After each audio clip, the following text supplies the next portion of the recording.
on the World Wide Web as well, 1029ESPN.com. There you can listen to the stream on your tablet, your device, your phone, whatever you would like. The stream is available 24 hours a day, thanks to Opportunity Bank, your local bank, your opportunity. If you'd like to call us, you can do that too. 329-1899. Particularly today, my goodness, I would love to have you calling me up today. 329-1899.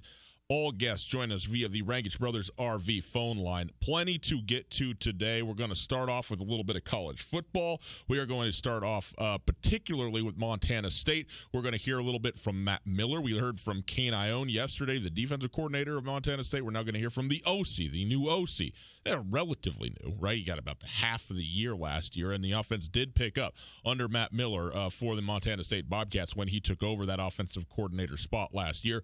He enters his first full season as the OC, and we'll hear some words from him, what he's got to say, and talk specifically about the wide receiver position, maybe compare and contrast Bozeman and Missoula, what they got going at the wide receiver spot, and what Montana State wants to do in the air. Obviously, first and foremost, they got to have a trigger man. They're working on that fast and furious over at MSU right now. So we'll get into some of that stuff. We also are going to talk about a little bit about the Osprey, a couple of players moving up into the Hillsboro Single A baseball team for the Diamondbacks. Dominic Canzone and Leover Peguero both leaving Missoula and headed to Hillsboro. So we'll get into that a little bit. And we'll talk about locations, venues for professional baseball games, as it's just come out that the Field of Dreams, the Field of Dreams, the movie out there in Iowa, they got the big, the film, and they got the park, and it's still big. They're going to play a real honest-to-goodness Major League Baseball game there next year. That's right. A regular season, it counts, live baseball game at a Field of Dreams. So we're going to get into that, the good and the bad of that. I think it's great. I think it's fun. But I think there's a limit to it. So we'll get into that in the next hour. I mean, if you thought you were going to get out of here without talking NFL preseason, you're out of your mind. Love the NFL. Love the preseason. We're going to do all of that. Okay, so we're going to get into some of the quarterbacks that got their first NFL action yesterday and some of the games, how those went. And I don't know. Who knows? Maybe some music. Mumford & Sons this weekend. So there you go. That's what we got in the show. It is a Friday. Coulter is not here. Coulter is in Bozeman right now. He's playing in a golf tournament. He's taking a day off. He's going to be over there tomorrow he said he had to be there for the scrimmage, even though the scrimmage is closed. Very confusing. He's very dedicated to his craft. Okay, we could say that about Coulter Nuanez, to be sure. So he is out today.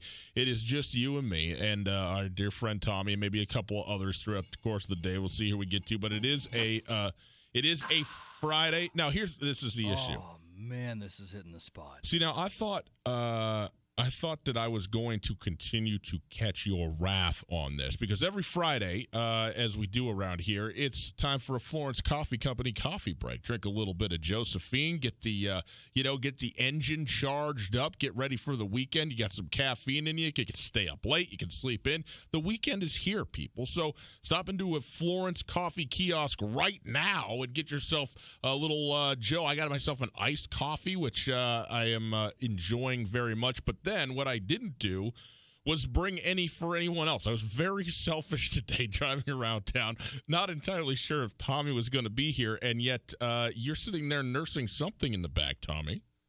Dude, you don't have to think about me, man. I appreciate that. Well, but, when I bring you, one of the highlights of my week is being the highlight of your week. When I bring you Florence Coffee and you've forgotten about it every single, it's like getting shot in the face with the laser from Men in Black. Just erases your memory, and then all of a sudden you're like, whoa, a coffee on a Friday? Who'd have thought of such a thing? And then I didn't bring you one. I thought you'd be bitter today. There's this thing that happens on Fridays where every single thing gets screwed up at once. And I'm supposed to be in 4 or 5, honest to goodness, 4 or 5 different places at once. Yeah. And there are more things to attend to than I can possibly handle. And then it's always in these moments of extreme chaos where I'm questioning why I'm in this career path that all of a sudden you show up like normal, get in my way, and go, Tommy, here's a coffee for you. Yes. And it's just the coolest thing, man. But it didn't happen today. No, that's okay, though. I got done on my little engineering adventure up at the transmitters and came down and used my own Florence Coffee card and filled up my Stanley vat of coffee, so I'm just happy as can be over here. Okay. Well, I'm glad to hear that. If you got enough coffee to keep you going, I certainly do. So I'm, happy to be with you here. Hey, want to remind everybody, by the way, now we got our coffee drunk. What do we do? What's the past tense? If there's anyone that can tell us the answer to this, it's you. I think it's drank, but I'd like it to be drunk. Seems more fun. I drunk my coffee. That's right. We will, again today, be giving away another pair of tickets to the Phillipsburg Music Festival. In fact, we're going to do that in about, half hour or so from now. So if you would like a pair of tickets, a great day of music over there in Phillipsburg on August 17th is when the concert is next week. Laney Lou and the Bird Dogs, Ryan Chris and the Rough Cuts, Shakewell and Home Cooking, all going to be playing music there, noon to 7 all day long. It's a fundraiser for the GSA, Grizzly Scholarship Association, and for the Phillipsburg Rotary Charities. Food, drinks, and a giant silent auction with all kinds of stuff. Grizz and wine, a Grizzly football weekend, a stay at the Ranch at Rock Creek, the Phillipsburg Mug Club with half-price beer forever. So tons of stuff that they are auctioning off. Now, is this Shakewell, Tommy? Is that who we got? This is Shakewell. I love Shakewell. Got a friend so cool in Shakewell. Shout out to Cove, my guy Cove down there, getting it done in the band, and they are. They're movable. When you get out there, you get into Shakewell, you can't really stand still. You know what I mean? You got to get out there. You got to move it around a little bit.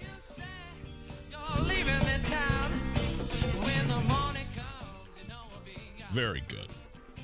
So, yeah, go listen to Shakewell and others play at Phillipsburg. We'll give those tickets away here in about a half an hour. I'm always interested, Tommy, when a band comes out where it's like, the person's name and then they've created sort of a name of the band for, the rest of the group. So in this case, Noel Gallagher's High Flying Birds, for example. Yes. Laney Lou and the Bird Dogs, to keep with the theme. Ryan Chris and the Rough Cuts. You know what I think my favorite is, though? Taylor Hawkins, the drummer from the Foo Fighters. I am aware who he is. Yeah, formerly of Alanis Morissette, of course, more famously. And then later in the sort of, mid-level band with the Foo Fighters. Taylor Hawkins evidently started his own band. What is that? Taylor Hawkins and the Coattail Riders. Why is it so funny? I think that's kind of a cool name. Well, it's great. It's just the presumption that the only reason you're here is because of me. It's just so wonderful. I mean, I guess. I don't think you have a very good point, though, man. Do you know what coattail riding is? I understand what it means, but your excitement about it is obviously the first wave of caffeine hitting you. No. Because you're slamming into a brick wall. What is this? This is Laney Lou and the Bird Dogs, man. They're playing at the thing we're giving the tickets Thank away to. Yeah, okay. Do you want to hear some of my band names? Yes, Tommy, I would love to. Hot Dog Pickle Dog is one I'm thinking about.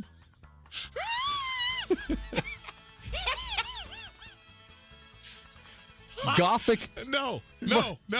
It's over. You have a winner. Hot Dog Pickle Dog is the name of the band, and there are no others. Okay, there we have it. Move along. Man, if Coulter was here right now, he would be one cantankerous young man, but he's not, so we can all just have a good time without him. It's Tutel Nuanez, 102.9 ESPN Radio on a Friday afternoon. Yes, if you're wondering, it's 3 o'clock. Unless you're watching us on SWX, which pay no mind to what I'm about to say. We are live an hour early because the Missoula Osprey were rained out last night.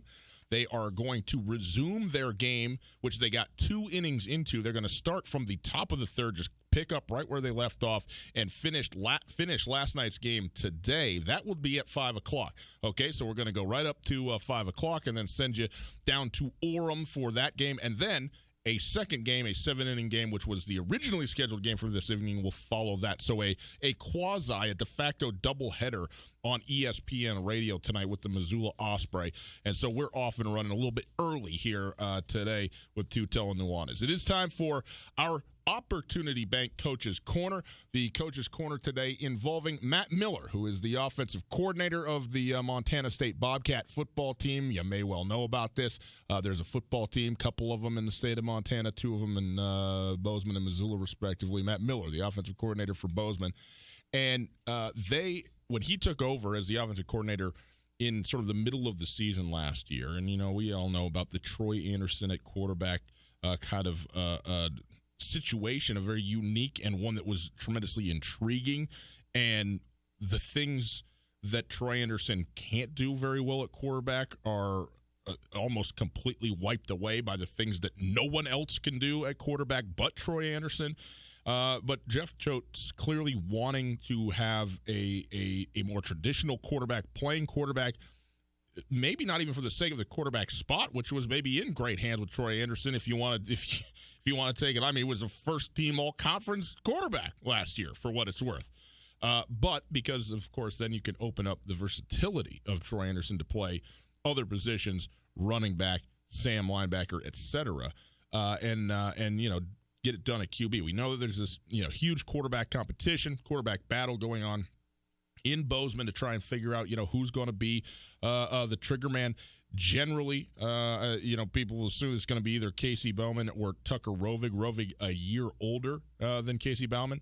But there's a couple other guys potentially in the mix. And, I mean, when it's all said and done, who knows if Troy Anderson isn't still in the mix at some level. But Jeff Choate on the record that after the scrimmage, which is tomorrow, he would like to be able to announce a definitive starter for the team, a definitive number one.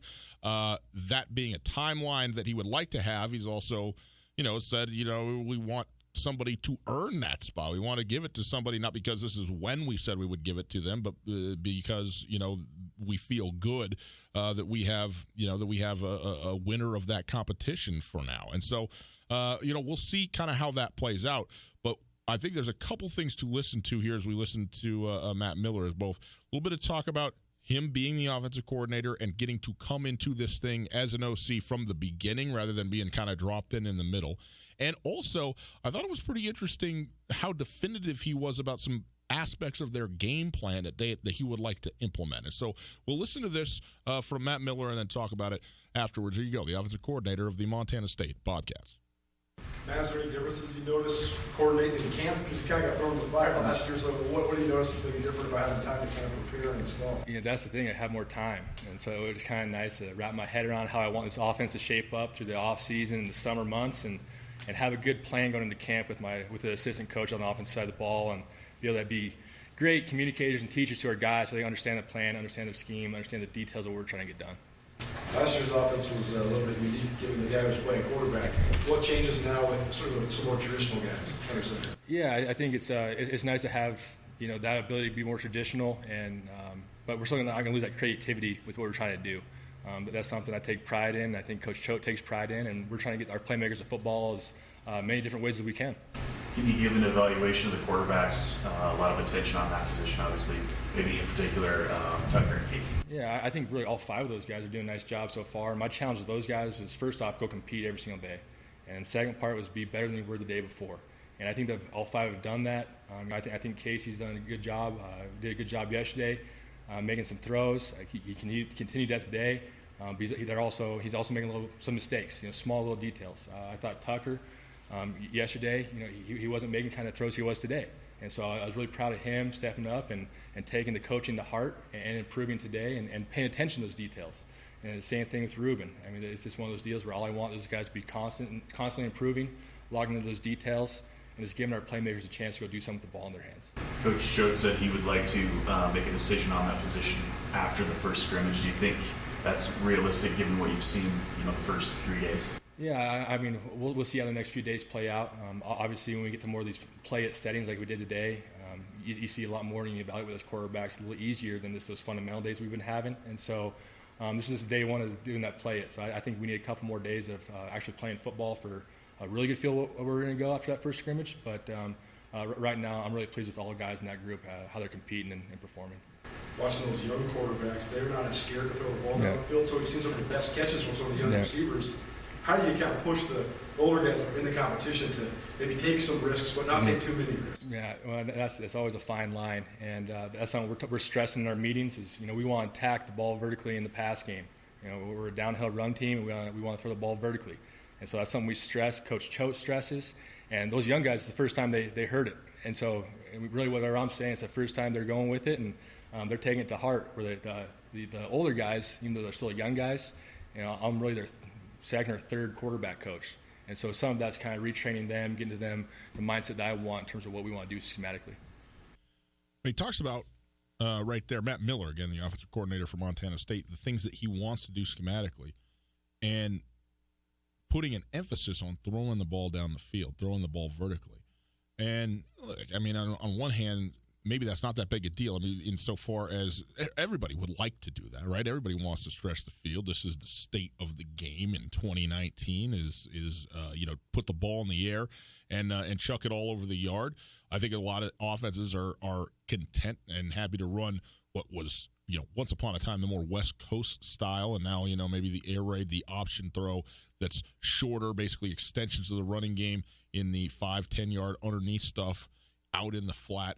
And then, take some shots down the field. But to incorporate, down the field passing, stretching it vertically, complementing your downhill running game, as Coach Miller said, with a vertical passing game, is, a pretty specific ideal to attempt to attain to. And you obviously have to have a quarterback, and that's sort of a separate conversation and one that is unfolding right now in Bozeman.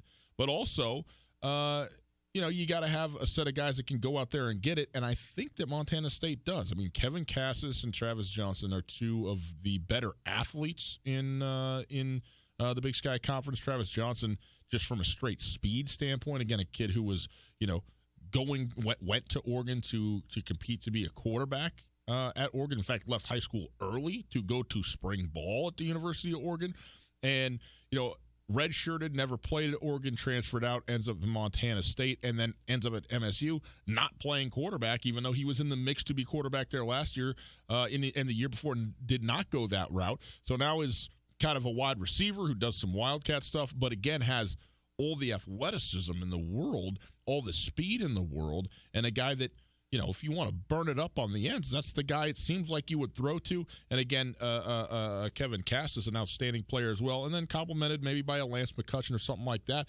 A good, solid wide receiving core at Montana State, okay? And the issue in terms of the pass game has not been more or less the wide receivers, right? And Troy Anderson, when he throws the football, if he's not throwing it to anyone, looks pretty good. Like, he can throw a football. But, certainly accuracy, timing down the field is not something that he spent a lot of time doing. That's something that you develop over years and years of repetition. You don't just get dropped in, and because you can throw a nice football, all of a sudden you're a quarterback who can stretch the field. And Montana State has basically been relegated to taking 2 shots a game, 1.5 down the field. And I don't even think with a ton of expectation or even, optimism that you're going to hit any of those. It's really just a show me. It's just to get it out there to say, yeah, we're still going to look at something over the top, force the DBs, at least a little bit to consider the possibility that you might throw the thing down the field, even though it's never a true threat. It's never a true threat. And again, that's the thing that you lose when you have a linebacker playing quarterback. But if one of the two guys who seems to be in the thick of this competition can and wants to throw the ball deep, that's going to open things up for this offense, which we already know has solid offensive line, has depending. I mean, it could be one of the elite running games in the country, frankly, with Isaiah Ifanse and Troy Anderson running the football as running backs. Not to mention, anybody else you bring, Travis Johnson or something like that, in a bubble screen, those sorts of things. You can all of a sudden run the ball prolifically, and we know that that's what the coaching staff has wanted to do, what Jeff Choate has wanted to implement, a kind of run-first style. But you got to have somebody who can stretch the field in a meaningful way. And, I mean, to hear Matt Miller say it there, like, it's actually the young guys who are the ones who are not afraid to throw it deep, because these guys who've been in this competition, I mean, Casey Bauman and Tucker Rovig's been in a competition for 2-3 years, Montana State, trying to break through, really 2 years, I guess. But, and you start to get a little gun-shy, a little timid, a little afraid of making mistakes instead of just going out there and slinging it. And, it will be so very interesting, not just to see. Here's the thing. Even if we get a picture of, okay, well, Jeff Choate has said now, maybe it's Monday, maybe it's Tuesday, maybe it's next week, I don't know, says this is who's going to start. This is who the number one quarterback is. What do we even know at that point? I don't know that we know that much, because really we haven't seen either of these guys play hardly at all when it's meant something. And all of the returns have been such mixed bags of highlights but inconsistencies, of moments of excellence, of doing exactly what you want them to do, followed up by mistakes, or followed up by timidity, or followed up by poor decision making. And so it's going to take into the season, games into the season, before you sit there and go, okay, yeah, this is a quarterback that's going to help this team, or this is a quarterback that you're going to have to work around to some extent at MSU. If they got a quarterback that can help them, if they got a quarterback that can be not prolific but proficient, throwing intermediate to long balls, this team could go a long, long ways. A long, long ways. This is the one spot that they have got to figure out, and they haven't figured out. And it's going to test Coulter and my theory about you could have a great team. You don't necessarily have to have a great quarterback to be successful. I think that's true. And yet, particularly in college, when it's a recruiting game, it's not even a matter of like salary cap.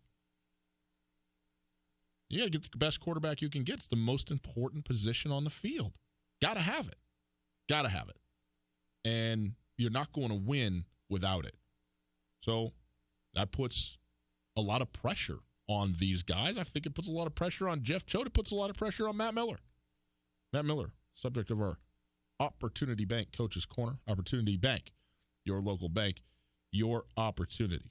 We're going to take a quick break. We'll come back. We're going to talk some baseball from the Osprey. A couple of guys moving up. We're going to circle back to the wide receiver competition. Not the wide receiver competition, the wide receiver comparison between Montana and Montana State. I think just about everybody has Montana as being one of the best wide receiving groups in the Big Sky, maybe the best. And I'm not going to argue that point. I think they're outstanding, versatile, really, really good, really, really deep.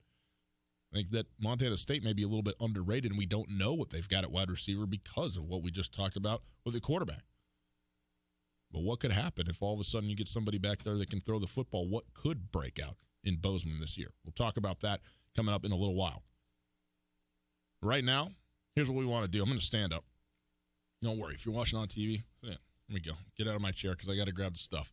It's time to give you what you want for a little bit of a cookout over there, wherever you are. You got your grill going. You clearly prepared for this.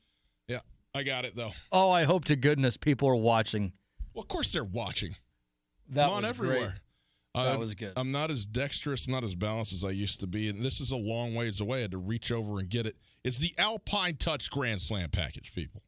All 4 of the big flavor spices that Alpine Touch gives you. You get your Prairie Fire, you get your Pepper Blend, you get your Hickory Smoke, and you get your Alpine Touch Original. My personal favorite. The Montana spice for everyone, everywhere, and it is the best you can get. Plus, how about this? A barbecue sauce. Let's throw a barbecue sauce in there. Alpine Touch available at outlets across the state of Montana, right there out of Shoto, Montana. Shout out to Shoto, our people up there on the Rocky Mountain front, getting it done and making the meats taste great. Well, not just the meats, the eggs, the vegetables, everything. Put it on everything. 329-1899. Call right now. You got yourself popcorn, a 4-pack, all of it. 4-pack, the Grand Slam pack, and a oversized, a large, an extra large barbecue sauce. You do it right now, 329-1899. We're giving that away to you because we like you on a Friday afternoon. Alpine Touch, Montana's special spice. Hey, friends and neighbors, it's Colter Nuanez from your favorite Tutel Nuanez sports talk show on ESPN 1029 in Missoula. I am coming up on my second anniversary with ESPN Missoula. You want to know the most surprising part about my immersion into the world of radio? How great looking I am? Well, actually, yes. The most surprising part of doing a radio show with Ryan is just how good looking Ryan thinks he is. I am. What I was going to say is that I'm surprised how much free stuff we give away on Tutel Nuanez. Yeah, well, it shouldn't really be a surprise to anyone just how great looking I am, but it might be a surprise just how much free stuff we give away. Well, why? It's because we love all of you for helping to make Tutel Nuanez Missoula's #1 sports talk radio show and 1029 ESPN Missoula's #1 sports radio station. And we're never going to stop giving you free stuff. We have plenty more giveaways coming throughout the summer, whether it's food or drink or golf or things that keep you having fun. Tutel Nuanez are here to make your summer rock. So keep it tuned right here, Tutel Nuanez, every weekday, 4 to 6 p.m. on 1029 ESPN in Western Montana. This is Mike Nugent with Berkshire Hathaway Home Services. Berkshire Hathaway provides Western Montana with full-time real estate professionals for you whenever you need us. Our reputation as the state's most knowledgeable and available real estate group has helped build unmatched trust in the Garden City and statewide. If you have been thinking of making a real estate move in the short or long term, give me a call. No pressure, no expectations. Just professional opinions and service at whatever pace you are comfortable with. Give me, Mike Nugent, a call today, 531-1802. And remember, every question is good to ask. At the Montana Club, our goal is to create a menu of mouth-watering food with variety to satisfy any craving. From the garden fresh ingredients in our salads to our succulent, perfectly grilled Montana Club Angus steaks, we take pride in every detail that goes into preparing your food. Top off your meal with a premium cocktail, wine, or microbrew. Come as you are and satisfy your craving with our home-style breakfast, lunch, and dinner at the Montana Club on Brooks and North Reserve, Missoula. Canyon River Golf Club is a must for any golfer in western Montana. Tucked away in a spectacular setting along the Clark Fork River in East Missoula, Canyon River offers one of Montana's best championship golf experiences. And Canyon River is happy to announce their new fleet of golf carts, which include the Shark Experience, an interactive GPS giving dynamic distances and touchscreen interaction to help you play your best. Plus, with Bluetooth, radio, and surround sound, you can enjoy yourself between holes too. Book online at CanyonRiverGolfClub.com. Missoula's best golf, Canyon River. Hey everybody, Ryan Tutel, and I'm here with Josh of the Advocates Injury Law Firm. Josh, there's a lot of lawyers in this area. What makes you different? At the Advocates, we primarily focus on injury cases. That gives us the experience and the knowledge to correctly evaluate your case and work with insurance companies and other attorneys so you get exactly what you deserve to make you whole again. We take really good care of our clients, and we're going to fight for every single dollar you deserve. Call 640-4444 or online at montanaadvocates.com. There are a lot of lawyers. You deserve an advocate. Hey, Ryan, do you got me in the studio there? Can you hear me? Yeah, I got you. It's just producer Tommy jumping in from ESPN Control Studio A here. Are you doing a Sports Center today? Yeah, I was gonna. Okay, Stan. ESPN Missoula Sports Center. Hey, how about some sports news? I'll bring it to you. Two Missoula Osprey have been moved to the single-A short season team in Hillsboro, Oregon. Outfielder Dominic Canzone and shortstop Leover Peguero were both moved up Thursday morning. Canzone, an 8th-round draft pick, had a batting average of .299 and slugged .208 in 25 games with Missoula. Peguero has been Missoula's best defensive infielder and also led Osprey offense, batting .364 with 27 RBI and 52 hits, good enough to be named a starter for the Pioneer League All-Star team. On the field, the Osprey were scheduled to begin their post-All-Star break schedule last night. However, the weather had other plans. In Orem, the O's and Owls could only get in 2 innings played that will resume last night's game today at 5 o'clock. It will commence from the top of the 3rd inning. That will be followed by a 7-inning contest in the game that was originally scheduled for tonight. All of it right here on 102.9 ESPN Radio. In the NFL preseason, it began in earnest last night with Kyler Murray, Daniel Jones, and Drew Lock all making their debuts under center. Lock, the 2nd-round draft pick of the Denver Broncos, was 17 of 28 for 189 yards and a touchdown. He also had an interception in Seattle. The Seahawks won the game 22-14 behind a standout performance from former Bronco quarterback Paxton Lynch. Lynch was 11 of 15, throwing and rushing for a touchdown against his former team. This ESPN Missoula Sports Center is brought to you by Aspen Sound.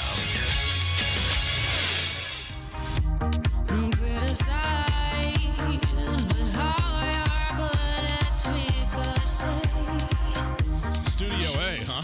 Is that where you are, Tony? Yeah, it's the new official thing. Okay. I'm watching the countdown. There's like 11 seconds, and you go, I think I'll exit the studio. No, I had it all timed up. I needed a piece of paper. I'm rife with paper. There's not 700 thrown all over the floor in that room. You've got trash paper piled up on my cameras for crying out loud. If you listen to this show on the radio, God bless you, but you are missing something. No kidding. I'm falling over trying to grab the Alpine Touch Spice Box. Now my left eye is burning and watering. I can't see out of it. Fortunately, it's a right profile to the camera. Hi. And yeah, I'm coming and going at my leisure. And, so here you go. Check it out on YouTube. If you don't have SWX, or watch on SWX Montana Television and the SWX app. There, that's all of them. It is Tutel and Nuanez. It's just Tutel and Tommy today. Coulter out in Bozeman over there playing a golf tournament. Covering Montana State over the weekend, their first scrimmage of the fall. I think their only scrimmage, actually, of the fall. It's a closed scrimmage, but he wanted to be there to ask some questions, presumably about the quarterback spot. So he is out today. But fear not, I'm with you, and happy to be such as we head into a very nice weekend. We are broadcasting live from the Kurtz Polaris studios. Kurtz Polaris at 2904 West Broadway in Missoula, Highway 83 in Sealy. Online at kurtzpolaris.com. If you're looking for us on Twitter, at Gus Tutel, that's me, at 1029 ESPN, that is the station, and at Skyline Sports MT as well for all your up-to-the-minute sports information from around the Big Sky Conference. As you heard there in the Sports Center, which I was right on time for, two Missoula Osprey are moving up to Hillsboro to the short season A-League with the Hillsboro team there in Oregon. Dominic Canzone and shortstop Leover Peguero both heading up. Canzone, an 8th-round draft pick, and so certainly a guy that is, has people watching him within the Diamondbacks organization. And then the guy who I think has been the consensus best player on this Missoula Osprey team, Leover Peguero. Peguero hitting .364, had 27 RBI and 52 hits. He was, again, a starter in this early this week's Pioneer League versus Northwest League All-Star game, and is moving on now. And I think, obviously it's warranted. And I'll give you a little comparison. This is interesting because just earlier this week on Monday, in fact, the 73rd ever Missoula Osprey made their debut in the show in Major League Baseball. In this case, it was Isan Diaz, who has moved around organizations, playing for the Miami Marlins. And when he was in Missoula, this is so interesting. His slash line was .360, .436, .640 with 13 home runs and 51 RBI. Now, that's over the course of a whole season.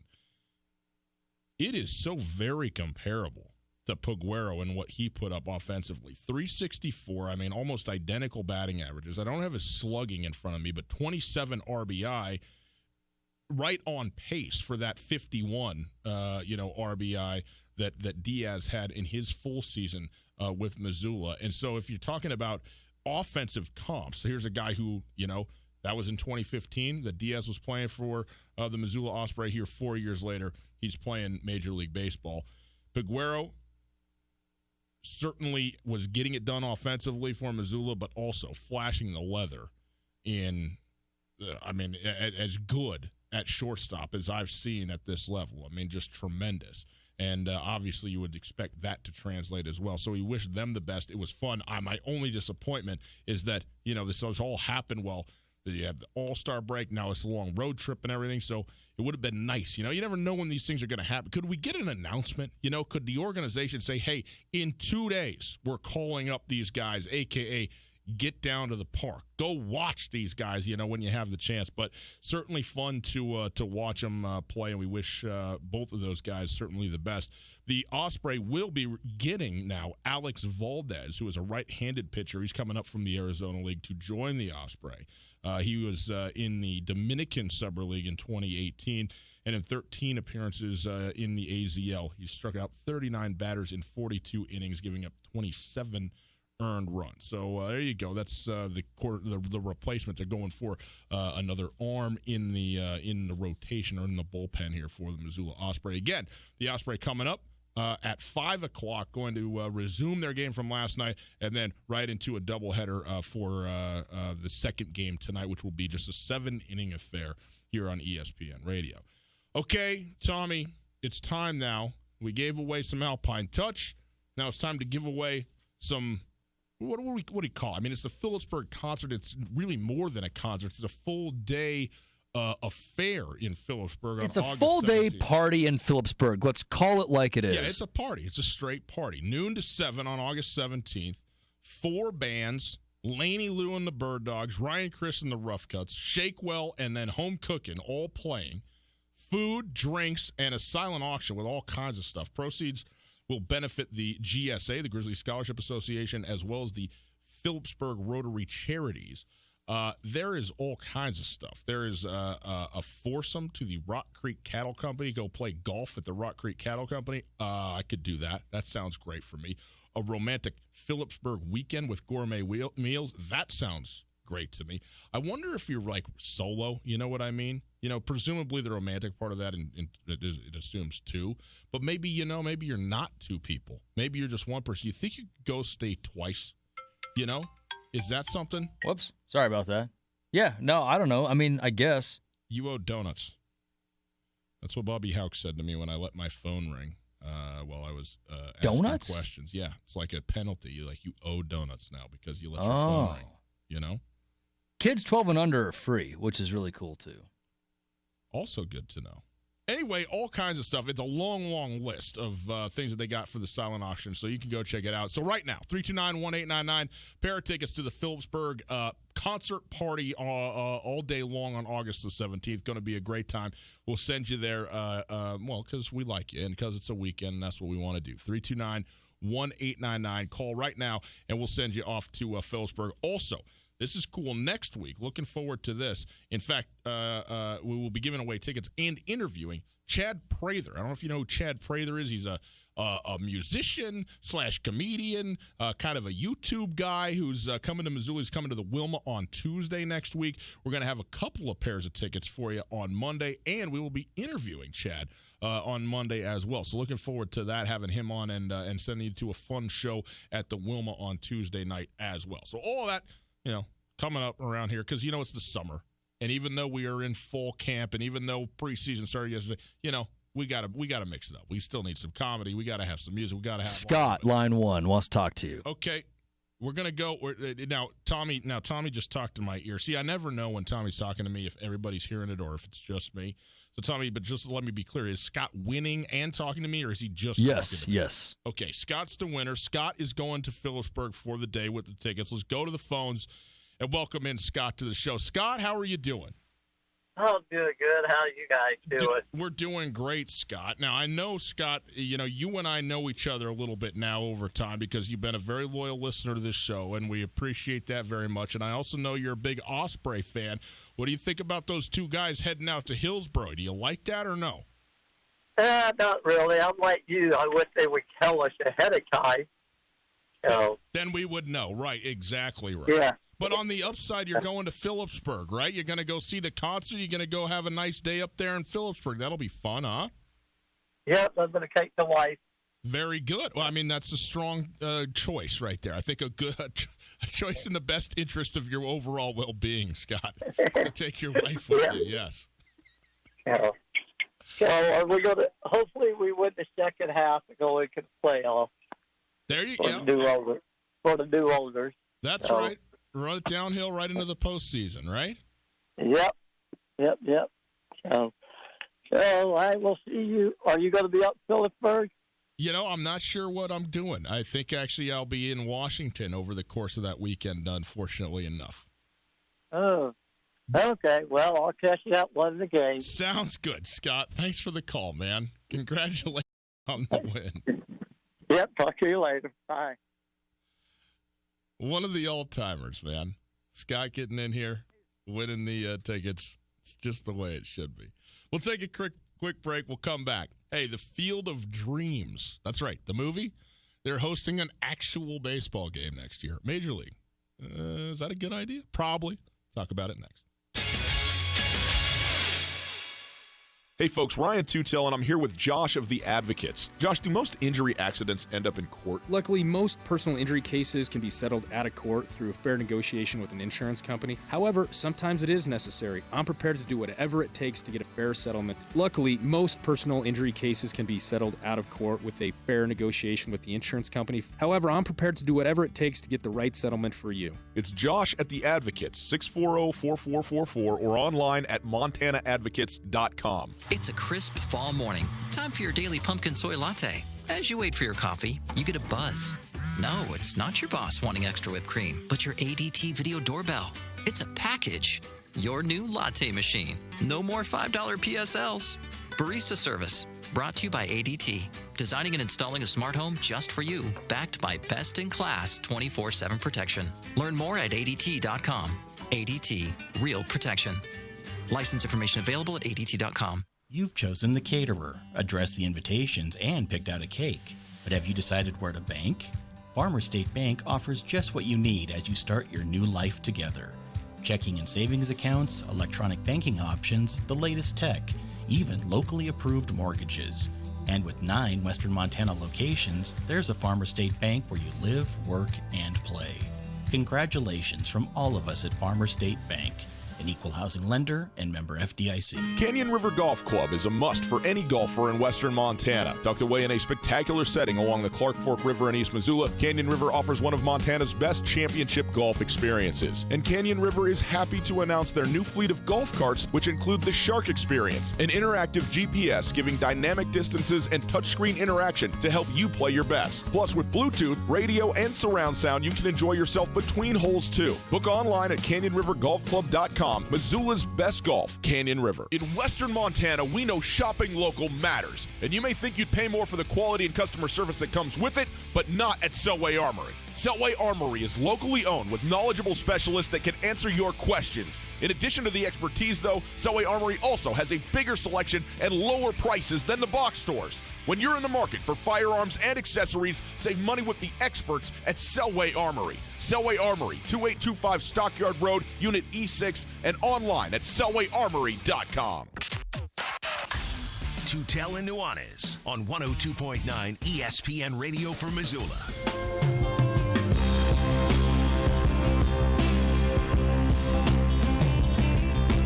Listen, children, to a story that was written long ago of the kingdom on the mountain and the valley both below. On the mountain was a treasure buried deep beneath the stone. There's an explanation forthcoming. We'll also talk about the Field of Dreams. It is Tutel and Nuanez. 102.9 ESPN Radio. Good to be with you on a Friday afternoon. Hope you are having a wonderful day. Thanks for spending some time with us on your radios, on SWX Montana Television, and across the world on YouTube. That's right, YouTube. How about that? Tutel and Nuanez channel there. Check it out anytime you'd like. We are broadcasting live from the Kurtz Polaris studios. Kurtz Polaris at 2904 West Broadway in Missoula, Highway 83 in Sealy, and online at kurtzpolaris.com. Tommy, to what do we owe the intro here? That's just a freaking great song, man. Okay. It's got a great moral. It's got a great story. It's one that I occasionally like to throw in the old headphones and enjoy. And just let it. And today I wanted to share it with our audience and with you. That's very kind. That's very good of you. Now, let me ask you this here. Have you seen The Field of Dreams? The movie, The Field of Dreams? No. Okay. And there's many people who with audible gasp, but this movie was made in 1989. I did see the Emoji Movie. I mean, that was cool. Thank you, Tommy. Angry Birds was also pretty funny. But I don't know this one. Field of Dreams, I mean, you do know what the movie is, right? No. You know this, man. I'm not a movie guy. You don't need to make it a thing. No. But I mean, I was not going to skewer you over having not seen the movie. It was made prior to your birth. So that's okay.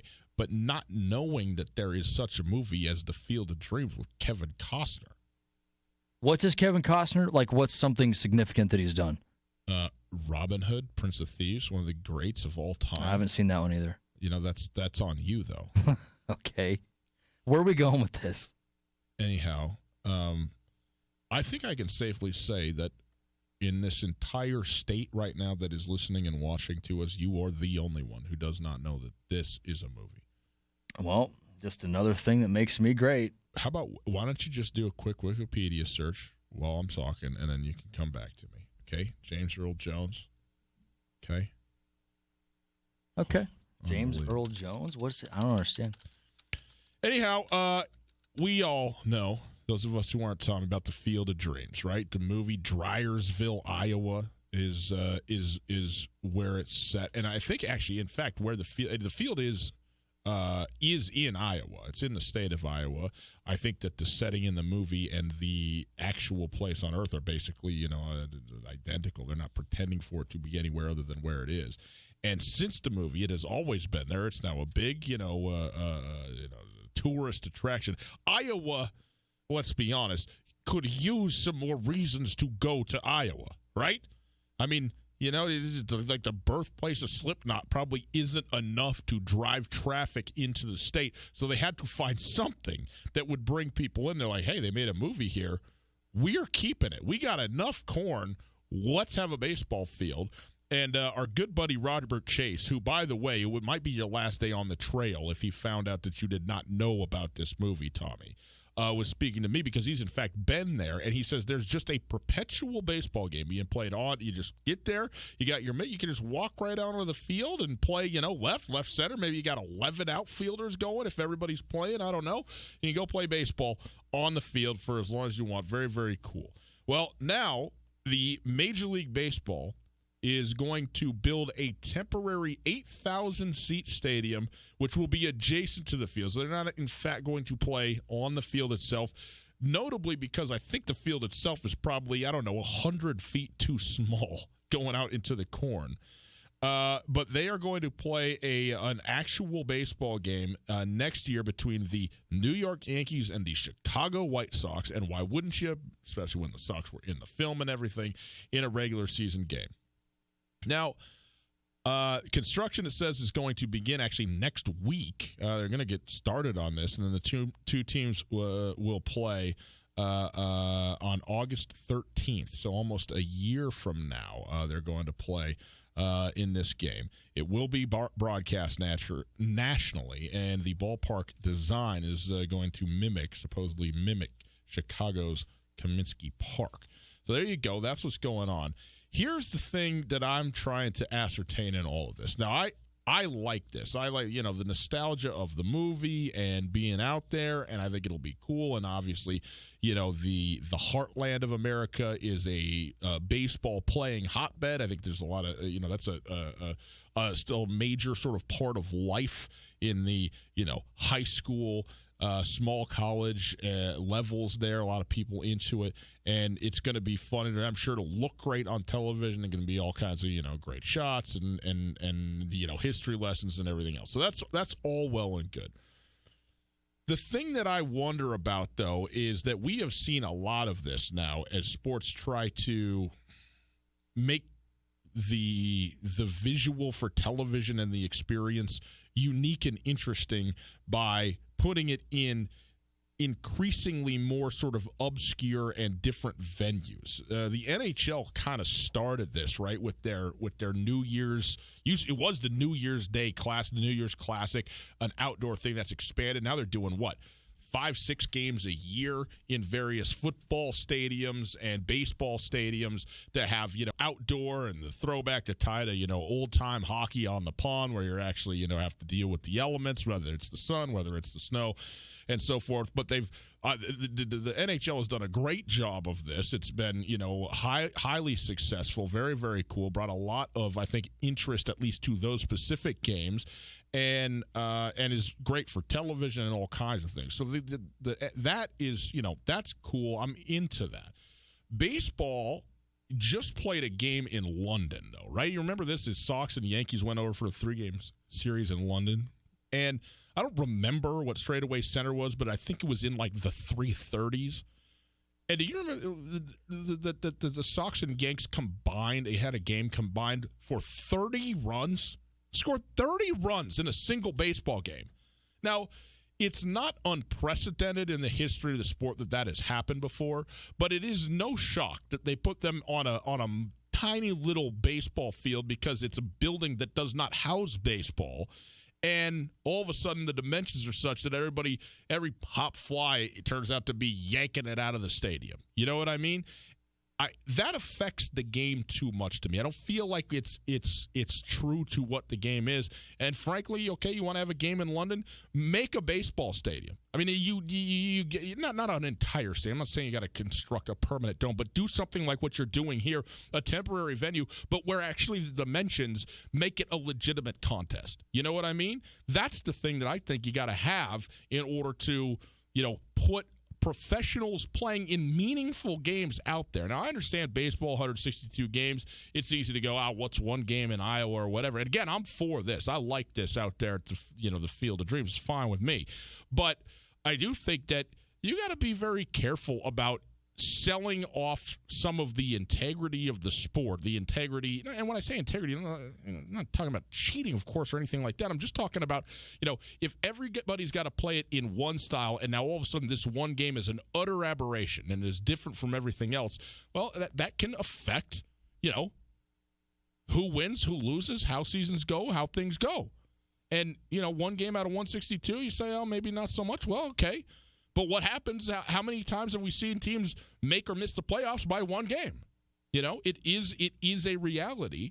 And I think that this here is fine. I think 3-game series in London, not for the sake that it's in London, but for the fact of that there is no baseball stadium that's a proper major league style and size stadium, it sort of impinges on what baseball is at a major league level. And it becomes a sort of a small mockery of itself, And where is this, where's it going to go? The NBA, are they going to start playing outdoors on the basketball, on the playgrounds and so forth, out there going, hey, now we got it. Now we're going to bring everybody in. We're going to just throw this thing in the middle of New York City out here on the park, wind, rain, let's go play basketball? That's a bad idea. That was your Burn Street Bistro Burn of the Week. There you go. Can't be playing basketball outside just because it looks cool, can you?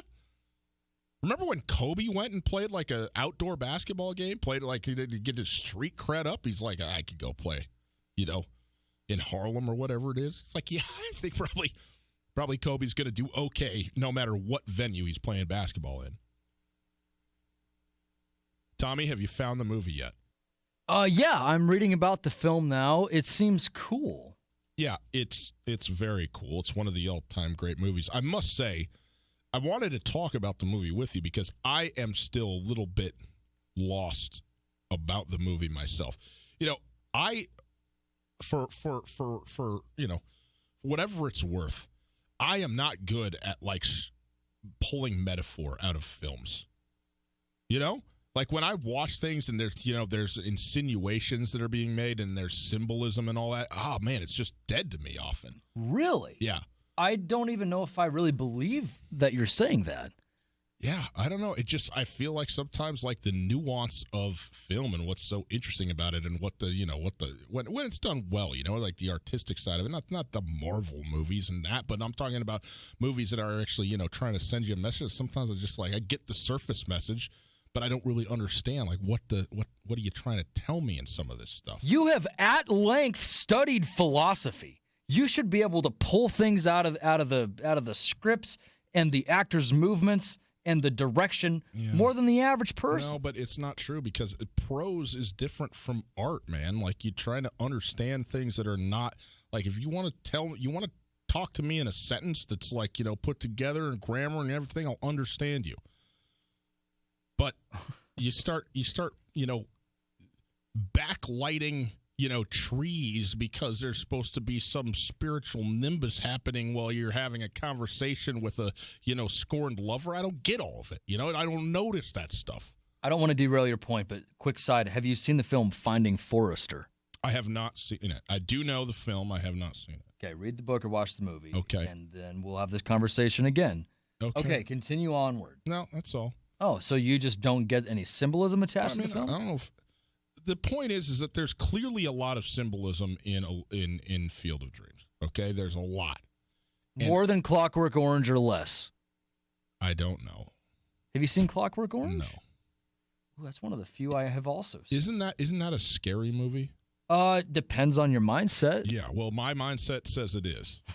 Okay. I'm not good with that stuff, man. I mean, don't do the scary stuff. I love what we're going for in this film, and I know I'm probably going to really dig myself into a hole here, but the idea that, like, you dream up the baseball field and then all the greats show up, and then now we're going to build an actual stadium and do the actual game where the film took place. To me, this is no different than building like an Alexa-powered robot King Kong and saying it's actually going to grab planes out of the sky and hang off of buildings in New York. Like, we don't need to actually bring these things to reality. Why are we doing this? I mean, I don't know.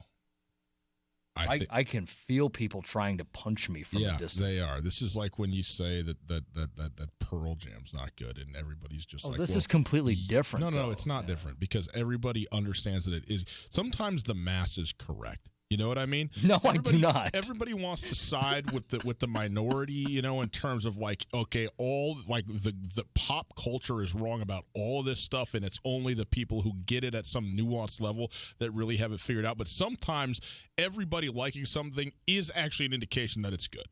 Pearl Jam would be one example. That's the Field of Dreams would be another example, and you don't know anything about the latter and don't like at all the former, and that is on you, my friend. That's on you. No. There are times where I speak so highly of you. I'm like, man, I'm so honored to be Ryan's friend. And there are times when I will do anything to make sure I'm not associated with you. And this is one of those moments. I'm disgusted by you right now, bro. You have... Canyon River Golf Club is a must for any golfer in western Montana. Tucked away in a spectacular setting along the Clark Fork River in East Missoula, Canyon River offers one of Montana's best championship golf experiences. And Canyon River is happy to announce their new fleet of golf carts, which include the Shark Experience, an interactive GPS giving dynamic distances and touchscreen interaction to help you play your best. Plus, with Bluetooth, radio, and surround sound, you can enjoy yourself between holes too. Book online at CanyonRiverGolfClub.com. Missoula's best golf, Canyon River. Alpine Touch makes the perfect gift this summer or any time of year. If you are traveling, bring a gift that is distinctly Montana and give your loved ones some of the best spices anywhere around. From the Alpine Touch Pick 4 Spice Pack to the All-Purpose Twin Pack to the mouth-watering sunflower shoots to Alpine Touch gift cards. Alpine Touch makes the perfect Montana present. Available at retail locations around the state or online for a limited time. Use the code ESPN10 at checkout to get 10% off any online order. Alpine Touch, Montana's special spice. Les Schwab is proud to introduce two of our best tires ever, just in time for summer. There's our exclusive Reputation, a high-mileage premium passenger tire we believe has the quietest, most comfortable ride ever. Or our exceptionally quiet and smooth all-season traction tire, the Open Range AT.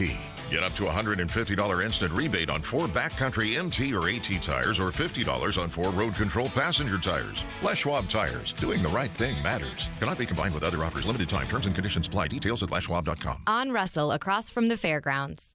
We ate a lot of steaks before we came up with the Montana Club's Private Reserve Cut Angus. It's as good a steak as you're going to get. Our Private Reserve Cut Angus is specially cut for us. And with our custom seasoning, it has a flavor that's absolutely incomparable. We're confident that it will satisfy the most discriminating steak customer for an unrivaled steak experience. Real Montana, real food. The Montana Club on Brooks and North Reserve, Missoula. Hey folks, Ryan Tutel here, and I'm with Josh from the Advocates Injury Attorneys. Josh, if our listeners have been injured in an accident, how can you help? We're here to help you after a car accident by negotiating with insurance companies, recovering lost wages if you have any, and even getting you into a rental car if you need one. Call us today for a free consultation, and we'll get started helping you right away. If you need help, get a hold of the Advocates. Call Josh at 640-4444 or online at montanaadvocates.com. You deserve an advocate. ESPN Radio for Western Montana. KKVU HD3 Stevensville and 102.9 FM on K275BS Missoula. ESPN Missoula Sports Center. Good afternoon. Ryan Tutel, ESPN Sports Center. Two Missoula Osprey have been moved to the single-A short season team in Hillsboro. Outfielder Dominic Canzone and shortstop Leover Peguero were both moved up Thursday morning. Canzone, an 8th-round draft pick, has a batting average of .299, a slugging percentage of .608. He did that in 25 games with Missoula. Peguero has been Missoula's best defensive infielder and led the Osprey offense, batting .364 with 27 RBI and 52 hits, good enough to be named a starter for the Pioneer League All-Star team. On the field, the Osprey were scheduled to begin their post-All-Star break schedule last night.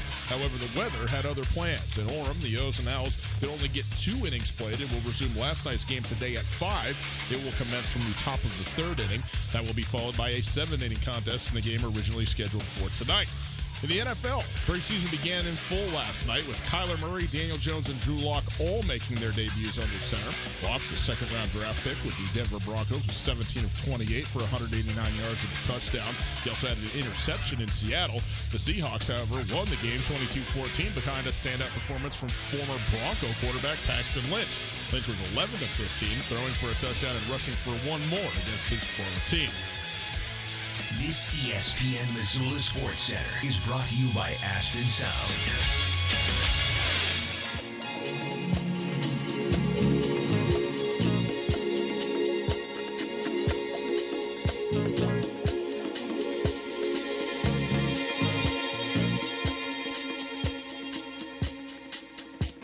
Hey, boys and girls.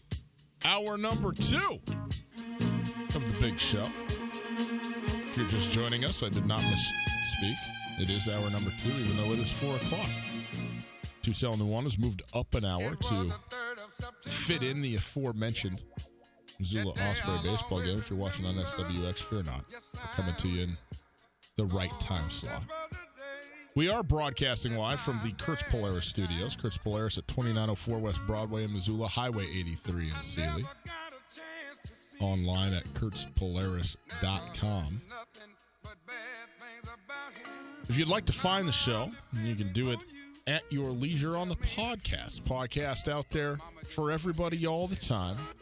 It is available thanks to the Wingate by Wyndham Hotel on any of your favorite podcasting platforms. You can go listen to it and get it whenever you would like it. Online, 1029ESPN.com. You can listen live via the stream, no matter where you are, in market, out of market, hiding from your boss, hiding from everybody else. Stream's available thanks to Opportunity Bank, your local bank, your opportunity. And if you want to call, 329-1899, the phone number, 329-1899, that phone number. All guests join us via the Rangich Brothers RV phone line. Tommy? No, I'm not going to do it. No, I'm not going to do it right now. Well, you've already opened the can, so let's Here's go. what we're going to do. No, I'm not. Now, first of all, one of the better outs this show's ever had in the last hour, which I'm very happy about. Always looking for that golden moment to push the button. I think I hit it pretty well. But also, now, are you going to Mumford & Sons on Sunday? No, I am not. Okay, let's hold that. Just bookmark that, okay? Okay. Stew and ruminate as you will. I'm going to talk a little bit of NFL football with the people for a moment. Did you watch any preseason football last night, Tommy? No. I definitely did not get around to that. How many preseason football games have you ever watched? Is it more or less than one? I wouldn't know if I have watched, like I've watched a couple of like football like things, but I don't think I can answer that question.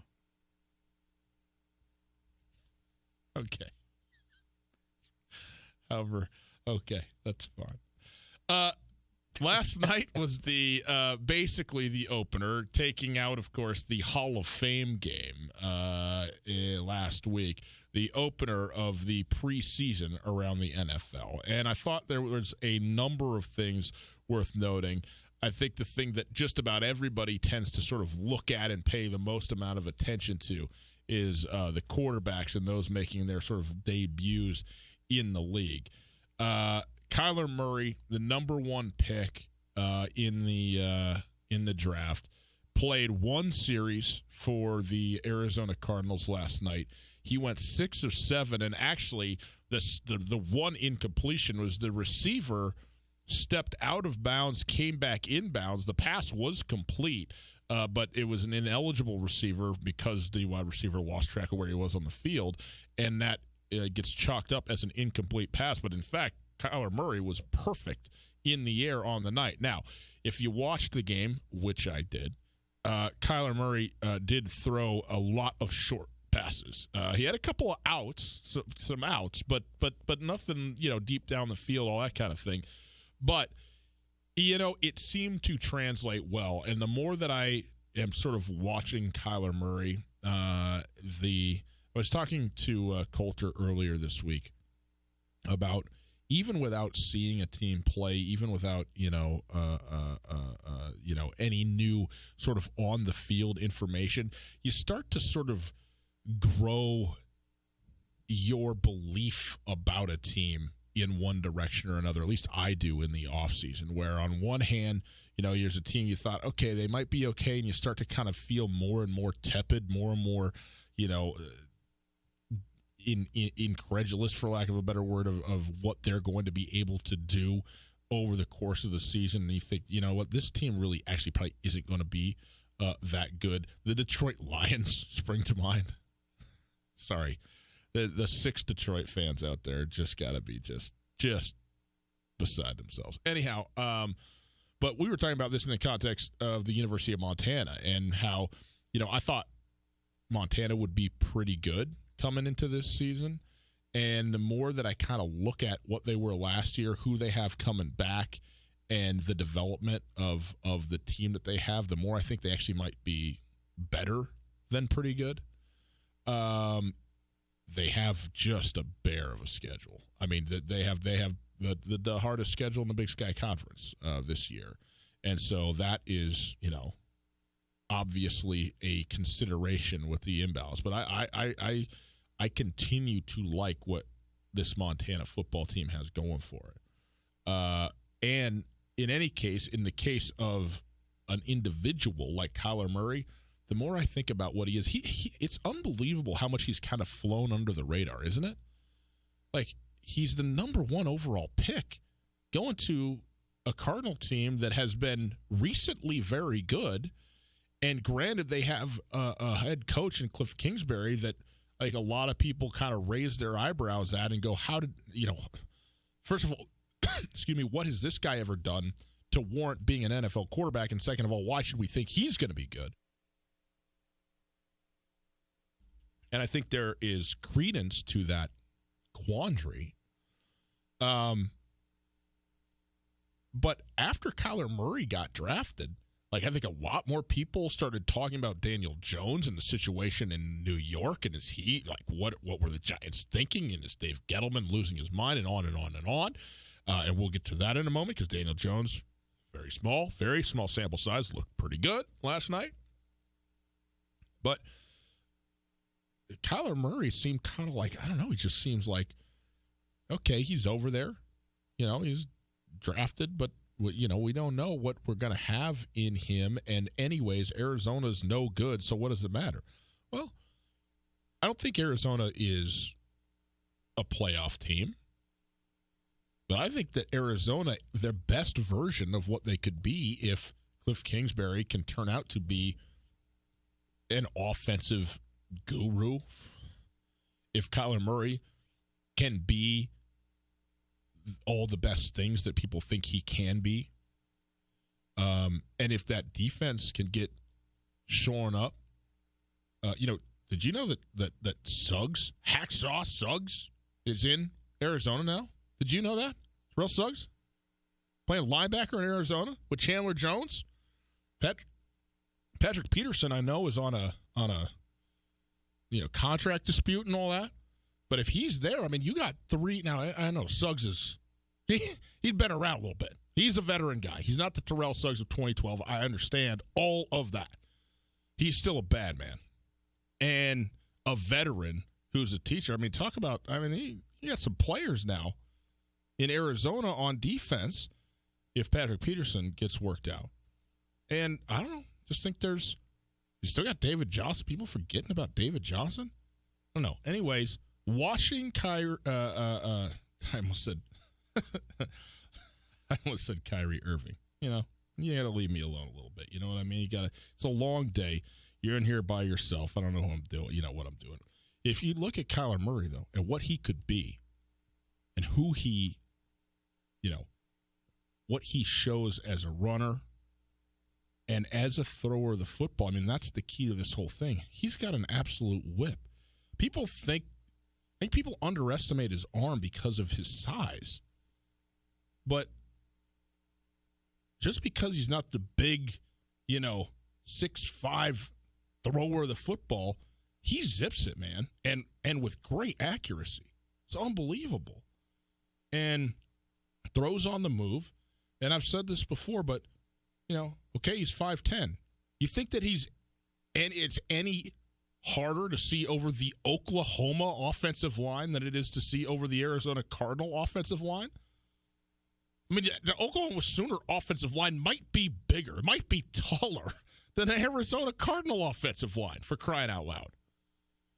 So, all of a sudden, okay, just because he's this height, now he can't do it in the NFL? Look, is it a consideration? Sure.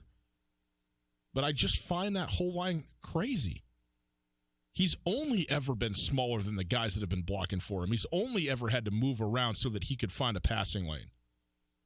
There's no different. He knows how to do that. He's great at doing that. I think he's going to be good. I think he was quite good last night.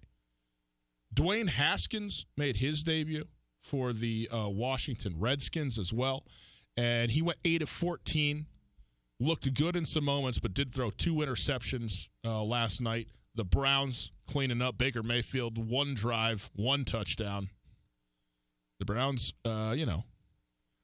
they're only sitting there adding fuel to the fire about what people think that they are going to be, the possibility of the type of team that they might end up being.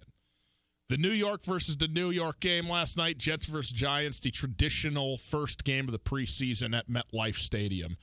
And Sam Darnold looked pretty good in his one series, 4-5, 68 yards, had a touchdown. He was solid, very solid. Trevor Siemian's the guy who actually played the most for the Jets, which is interesting. I didn't know that he was even there, along with Luke Falk, former Wazoo quarterback Luke Falk. But Daniel Jones stole the show to an extent. 5 of 5 and a touchdown for the New York Giants before an hour-long weather delay came through and halted play, right at the end of the first quarter for the New York Giants last night. And it would have been interesting to see Daniel Jones play, more. He was already facing the Jets' second-team defense when he did what he did. But because Daniel Jones is, a relative unknown, does not come in with nearly the fanfare, of course, of a Kyler Murray or even a Drew Lock, certainly Dwayne Haskins out of Ohio State, coming in from Duke, people just go, what are you doing? What are we doing with Daniel Jones? And, jumped on the bandwagon. And then last night you go, okay, well, I don't know. Maybe he's a good quarterback. Now, one preseason series, easy now. Okay, we're not going to sit here and do that whole thing. The thing I do feel bad about is this. People piled on Daniel Jones, said it's an awful pick, said the Giants are morons, this, that, and the other, and said all this stuff about this kid, and they don't have any idea. In fact, it's because they don't have any idea, because no one knows who he is, no matter they haven't seen him play, no idea what skill set he really brings, and because he wasn't projected by the analysts to be, a top 10 quarterback or whatever, that all of a sudden he's this terrible pick, terrible, football player and so on. And he personally, who can fault? He has a 6 overall pick. Good for you, man. It's not your fault that a team thought that you were good enough to be taken at that slot. And now you got to go out there and prove it. But all of a sudden, the court of public opinion as it pertains to Giants fans is stacked against him. Look, maybe he isn't good. Or maybe he isn't going to work out to prove that 6th-round pick that he was taken with is justified. But it is not his fault that he was taken there. And now all of a sudden having to deal with, the tidal wave, the tsunami of criticism towards the Giants as an organization and to you individually as a football player thereby is, it's what it is, particularly in New York City, but it's also like, well, what's he supposed to do? You know what I mean? I think he's handled himself pretty well, and I think he did a little bit last night to stem the tide, right? A little bit at least. And by the way, I mean, I got it at week 4, okay? I got it at week 4 before he goes out and Eli Manning takes a permanent seat on the pine. I mean, Eli Manning, who I like Eli Manning more than probably anybody. That's too strong. There are people who like Eli more than I do. I've been advocating though for Eli Manning and what he is as a quarterback, even in the face of a lot of criticism especially over the past couple of years. But his time has come to a close. And for as durable as he's been and the Super Bowls and everything else, he is not the best quarterback on his own team anymore, I think. And in any case, are the Giants going to be any good this year? Probably not. Probably not. So it's probably time to see what you got in the next guy that you tabbed to replace Eli Manning, and I don't think it's going to take that long.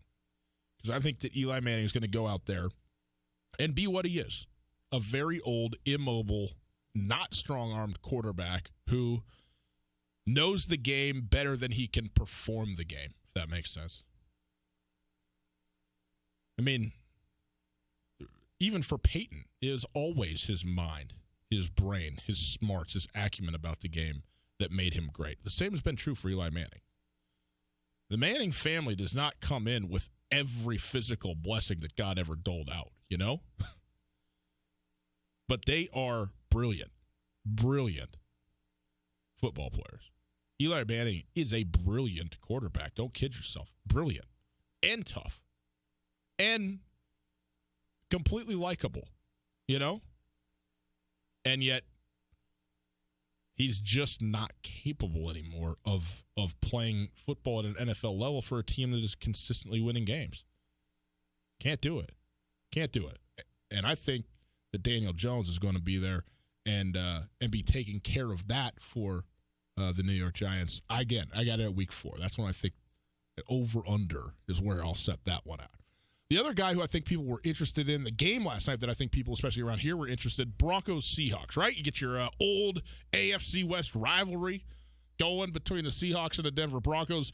Drew Lock played a lot in this football game. Joe Flacco, one series, 3 for 4. Not much to say. Drew Lock, 17 of 28. They throw him 28 times, 180 yards. So a lot of short completions, average just over 6 yards per completion. 1 touchdown, 1 interception. Did take 3 sacks in the game. And I think looked, okay. Looked okay. They're not great, not terrible. And it's like, all right, you got your debut regime, line 1, and you go ahead and you move on from there. The story of this game was Paxton Lynch, though. Paxton Lynch, 11 for 15, ran for a touchdown, ran over a couple of Denver Broncos, almost like he had a little revenge on his mind from being pretty summarily dismissed and disliked in Denver as a bust. Threw for a touchdown and ran for a touchdown, and the Seahawks win this football game 22-14. And I don't know if I believe in message sending in the preseason, but I do believe in vitriol from one individual to a former organization, and that's what you saw out of Paxton Lynch versus the Denver Broncos last night. By the way, to an extent, I don't know if vitriol is what it was, but you certainly saw Big Brother giving Little Brother a noogie in the New England-Detroit game last night in the form of Matt Patricia and Bill Belichick last night. And Bill Belichick reminding Patricia who the Hall of Famer really is. All right, let's go to the phones. I know what this is about. Our old buddy Regime Seabrook. You got to talk a little bit of New York football Giants with me. Regime, how you doing, my man? I love you. It's always good to talk to you. Can't wait the next time I see your fuzzy face. Life is good, brother. How are you?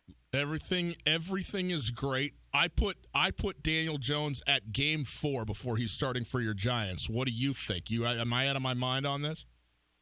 You are. You're usually well within the confines of your own mind, but today you're a little bit out of the box. No way. Put him out there. here's the thing. He had a great one-drive series last night against the second string. Against the second string. Yeah. You know, it was a great small sample size serving of what his abilities can be. Here's the reason why I don't think he's going to do well within this first year. The way the team is constructed currently is to help the noodle-armed Eli hit those short and intermediate routes because he can't throw the long ball anymore. Whereas Daniel Jones, that's not his game. That's just not his game. And the personnel that's around him right now would actually stifle his abilities to some extent. Whereas Eli will be more comfortable in that situation. I kind of liken it to Grizz football. Bobby Hauck's a great coach, but he still has too many stiff guys. In 2 years, it'll be back to Bobby Ball. In 2 years, it will be the Daniel Jones era. Okay, but let me ask you this. When you say 2 years, you're talking about this year and next year before he's going to be out there? They're gonna string Eli out for a farewell tour. No, we'll see. We'll see, man. We'll see. Here's my thing. The reason I think Daniel Jones is playing is nothing to do with Daniel Jones. It has to do with Eli. Because I think Eli is D-U-N, done. And so, with that, I think that, like, you took the guy 6th overall. You know what I mean? It's not like he's a 4th-round pick where you go, okay, well, maybe we'll play him, maybe we won't. Like, this is the guy, in virtue of where he was selected, that is tabbed to be the next at least attempt at a franchise quarterback for the New York Giants. And so I think you sit there and you go, hey, we're not winning games with Eli Manning. Let's see what we got. We got, especially when we know how important that rookie contract is in terms of being able to pay other guys, on the football team while you still aren't paying your quarterback, $25 million a year or whatever the going rate will be come 2023. Yeah, he starts making A-Rod money in a year. Exactly. So I don't know. I have no idea what this experiment is going to work out like, but I think wasn't presumptive though. Wasn't it presumptive to go? This was awful. Gettleman's a moron, whether he is or isn't. Awful pick, awful selection. Why the Giants are just in complete upheaval and falling apart at the seams. It's a little early for that, isn't it? It is a little early for that. I think that part of Gettleman's issues are the histrionics of his employ. When you look at what he did in Carolina, he made a lot of head scratching moves that initially seemed very odd, very very out of sorts. But then a year or two down the line, it's like, whoa, that actually made sense. A la the Odell Beckham trade. Drafting 3 cornerbacks in one draft. Like, all of a sudden, you're like, why does he do that? But then you see these guys play, sort of like Corey Ballantyne last night, six-round draft pick out of Washburn, and it's like, wow, that guy doesn't look like a 6th-round draft pick. Right. He looks, closer to a 2nd and 3rd round kind of guy. And then you're starting to say maybe there is a little method to the madness. Initially, as most New Yorkers do, like myself, we have visceral reactions to everything. So we want that. We don't want a guy. We want a dude. As my man Trevor Stute says, we don't want a guy. We want a dude. And right now, Daniel Jones and some of those question mark moves that Gettleman's made have been very. It's guy moves, not dude moves, but. There could be the method to the madness, right? We'll see. Okay, last question for you, because you are a native New Yorker and a true blue New York Giants fan. Where are we at with Pat Shurmur? I like Shurmur. Yeah. Like, there's part of me that really likes him, and there's part of me that his He has a little New York in him. He's kind of in that mold of what, like, Wellington, Mara, and the Tisch family wants in a coach, and I kind of like that. I kind of like him. I like my coach a lot more than I like my GM right now. Well, he's got the built-in benefit of following Ben McAdoo, which a sack of actual potatoes could have been a step up for McAdoo at the coaching spot in New York, right? Yeah, well, I mean, I don't want to diss a sack of potatoes like that, because unlike McAdoo, potatoes are actually good, tasteful, and useful. So it's it is what it is. But yes, I think Shurmur has a much better demeanor. Unlike McAdoo, he's got the respect of the players, the city, and the locker room. And once you have that, you can only go up. Yep, absolutely. Regime, appreciate the shout, my friend. Always good. Thanks for being Love in you, here. brother. Okay, you too, my man.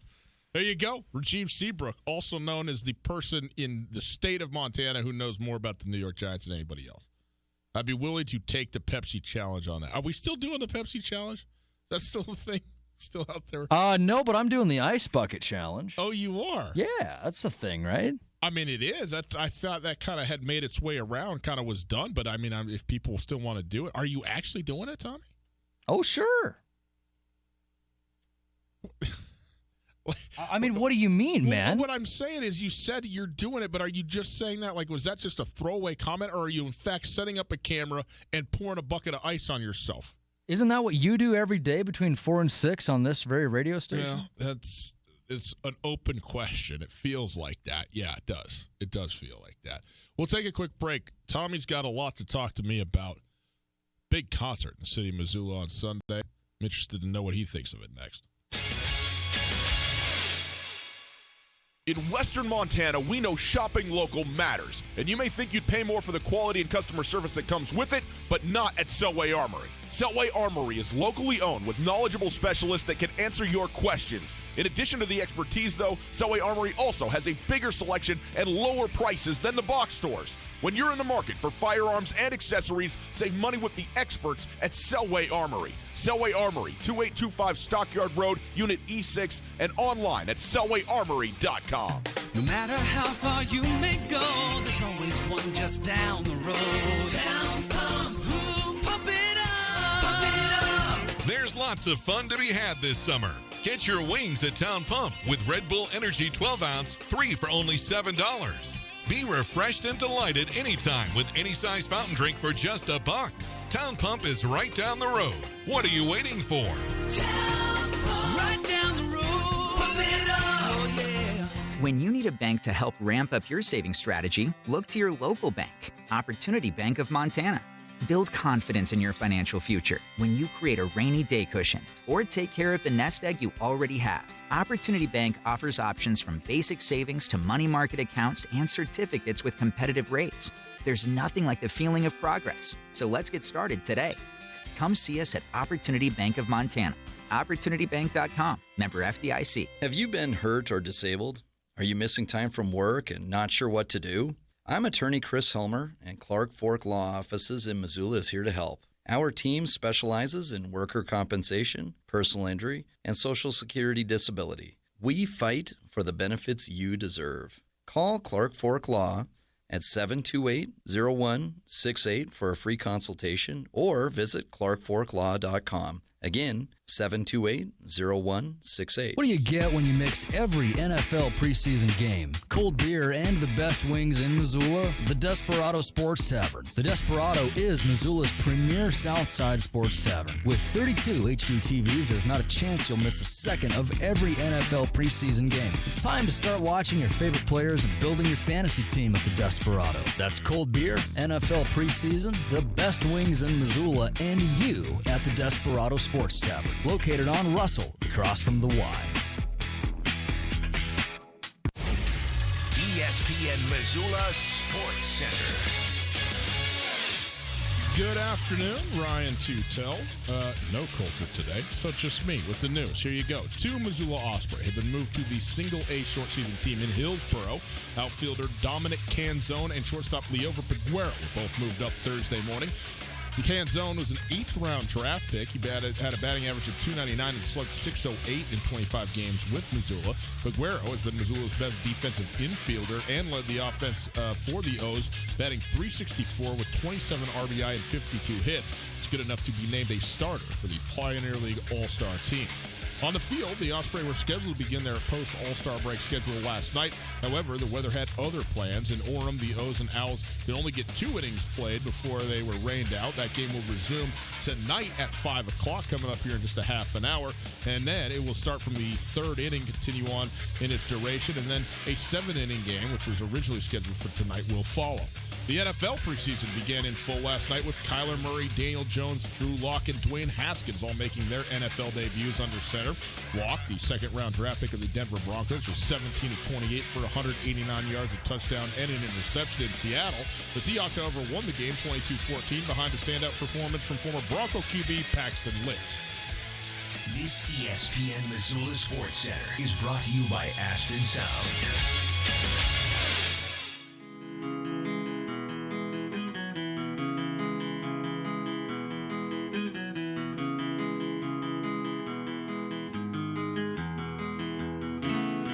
It's empty in the valley of your heart. The sun, it rises slowly as you walk away from all the Tutel fear. Nuanez, 102.9 ESPN Radio. Colton The harvest out, left no fruit. Tutel in, Tommy in, all of you in. It's good to be with you. Thanks for being here. We are broadcasting live from the Kurtz Polaris Studios. Kurtz Polaris at 2904 West Broadway in Missoula, Highway 83 in Sealy. Online at kurtzpolaris.com.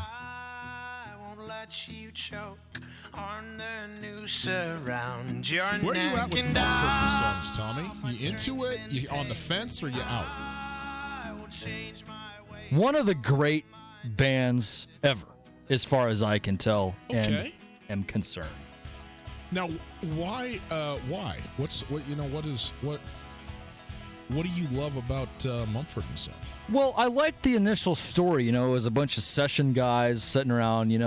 You'd go in, play, guitar on somebody else's record for 8 hours in a studio, make $50-$60, and then, go drive Uber for the rest of the month to pay your rent. And all these guys met each other and became great pals and formed their own group and put together, to me, was one of the really, really, really great albums at the time for me, the Sign No More record. But you're not going to go. So now Mumford and Sons playing along with, by the way, being opened for by Portugal the Man, in Osprey Stadium on Sunday evening. That show, and you're not going to it, despite your enthusiasm for the outfit. Nope, not going, man. Is this like is the coin dozer still happening at the fair? Is that what's going on? Don't get me going on the coin dozer yet. But look, I work for you. I don't make money. Oh, I can't afford these tickets. Stop. No, I mean the honest to goodness truth is, I thought, I'll jump on and get some tickets whenever, and they sold out in 2 seconds immediately. And I thought, maybe I should have thought this through. So it's just my own fault. Boy and Bear opened for Mumford and Sons for a couple of shows. There's a band that I also like. Yeah. Now, how about you with Mumford and Sons, man? Oh, I'm into it. What about, do you have a particular record that you're into, or just like the band in general? Like, what's the deal for you? Well, I like I like the band in general. I probably, like most people, I own the first record. That first record. It's so good. It's very good. I thought it was I thought it was timely in terms of its style. Getting into really, yeah. So you're saying it's not relevant now? No. But what I'm saying is there, there's a moment and these sort of, the cyclical nature of fashion where, bell bottoms weren't in style and then they were in style and they weren't and then they kind of were again, and it can do, you can do that whole thing. Well, there's some the folk rock, for what it's worth, has always had a spot in the genre of music since rock and roll became a thing, and there's all of the different strains of Americana and bluegrass and so forth and so on. But at times it has had more wide popular appeal than others, and I think that they released an album that was unique in its own right, but also sort of happened at the right moment where there was a large audience for it. Okay. Am I wrong? I don't see where you're coming from. Well, what do you mean? What they? So they're doing the thing with the with the guitar and the drummer and the singing, and it sounds good, and that's music. And the what? That's how it's always been. It's always going to be. You're trying to analyze something with some perspective that's just total hogwash. It's hogwash. Answer me this: has there been some good, maybe even great music that was not well received by the masses? Yes, everything in Frank Zappa's catalog. Okay, yes. So Frank Zappa for one, and a whole bunch of others for two. Okay? So what I'm saying is that you can make great music and it can sort of just not quite strike the right chord where it catches fire and all of a sudden is trending like Fear Inoculum and has 5 million views in 72 hours on YouTube. Yeah. I mean, I guess. I don't know, man. You're like attempt at suddenly being philosophical after claiming you didn't understand, subtext. I don't know, dude. You're pretty inconsistent today, man. This is a D- show from me today. In 10 minutes from now, we will be joined by Chris Jarrett, the voice of the Osprey, leading up to the first pitch. Well, I guess it's really the second pitch, isn't it? At least the second pitch of last night's Osprey baseball game, which was over after 2 innings due to rain. Will begin again at the top of the 3rd inning with Chris Jarrett. So he's going to join us and talk to us about that in 10 minutes. But until then, I'm not satisfied with anything that has happened here in the last 5 minutes. Okay, so let me try to fix that for you by I'm going to now take over the show. So here we go. Okay. Not only is it really amazing in terms of our music scene in Missoula, it's Missoula, Montana. This is the state where when you travel out of it, people go, do you ride horses? You get all of that stuff. And it's like we've had one of the Beatles perform here, the Stones, major national touring acts. Pearl Jam. Yes, Pearl Jam even, despite my personal distaste for their really bad music. But we're not talking about that right now. Out of your mind. Yeah, okay, well, that's one man's opinion, albeit poor. It is one and literally only one man's opinion. The point is, we've got Mumford & Sons coming to Missoula to play in our hometown with Portugal the Man, right? These are huge bands. Yep. But did you hear about the really cool thing going on at the record shop? Well, I saw that Chad Smith of the Red Hot Chili Peppers was at a local record shop last week. Yeah. Okay, so that went on, and then get this. Mumford & Sons went ahead and said, hey, Ear Candy Music, they're right on the corner, man. They're like a little cool. Have you been into Ear Candy? Oh, sure. A local record shop? Yeah, of course. My favorite place to loiter. You know what I mean? But so the band said, look, like we want to do a little intimate performance for the Missoulians and support the record shop. So they're doing an in-store appearance and performance at Ear Candy. Wow. And so, but when is that happening? It's taking place the afternoon of the big show. Okay. So, but apparently you've got to register to attend it, and then they'll draw names. That way 10,000 people don't try to squeeze into a store that fits there's 6. fire codes being what they are and so on. Yeah. So folks should go down to Ear Candy Music and register and try to attend this thing because how cool is that? Yeah, that is outstanding. This is the stuff. I have varying ideas about fame and so forth, and the things that you could do to make people's day though is pretty. That's kind of outstanding, And to take the time now. Here's the thing. People are like, well, wouldn't it be fun to play in a little show? Like, wouldn't it be fun for Mumford & Sons to show up there and do that? And perhaps, I'm sure that they'll enjoy themselves and so on. But when you play music for a living, you know what I mean? And you're about to play a big, well, by our standards, big show. My understanding is it's like by far the smallest show, in fact, on the entire tour that these two bands will be playing. Yeah, not wild. But the point is like, well, you're getting ready to do that. You have the afternoon. Maybe, you want to talk to your significant other. If you got kids, maybe you want to just get a bite to eat, read a book, take a nap, do the thing.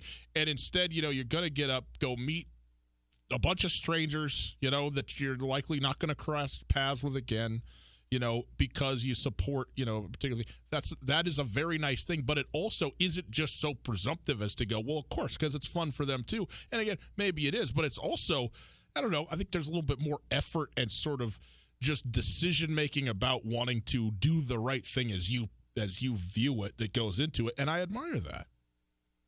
As do I.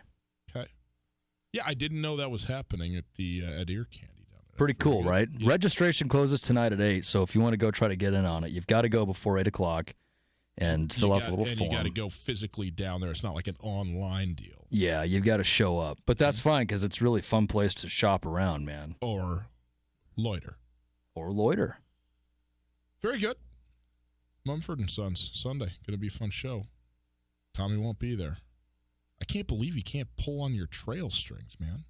Dude, that's not how it works. There's such a misunderstanding and perception about this kind of stuff.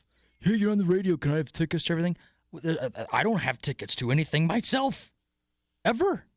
Tommy Evans is going to be at Ear Candy. Go hit him up. He's got all the tickets. He's lying to you. No, dude. You know what? I'm going to be playing Coindozer because you know what they've got? What? Major prizes. Do they? You know what I've got? Major coins? A crew of people playing right now collecting the coins. Oh, my goodness. So you have advanced this thing to actually have minions that are going to the Coindozer machine while you are working? Teamwork makes the dream work, Ryan, and Coindozer is the ultimate dream for me. What's the ultimate prize? Well, they've got some Xboxes down there. They've got some flat-screen televisions, and so perhaps I'm just going to wipe them out. I hope you do. They have it coming. I know. Quick break. Chris Jared, voice of the Osprey, on the other side, leading up to whatever pitch it is, maybe the 83rd pitch of the game. We'll take you through it right after this. Hey, if you're tired of business rates being jacked up when you travel for the summer, fear not. When you choose to stay at the Wingate by Wyndham, that doesn't happen. While many other hotels raise corporate travel rates, the Wingate is committed to keeping their rates the same year-round for qualified customers. If you're a business traveler who is tired of summer rates increasing, the Wingate by Wyndham can help you all summer. Wingate by Wyndham offers great year-round rates for corporate travelers with the bonus of extra Wyndham Rewards points. And they upgrade regular business guests for no charge whenever possible.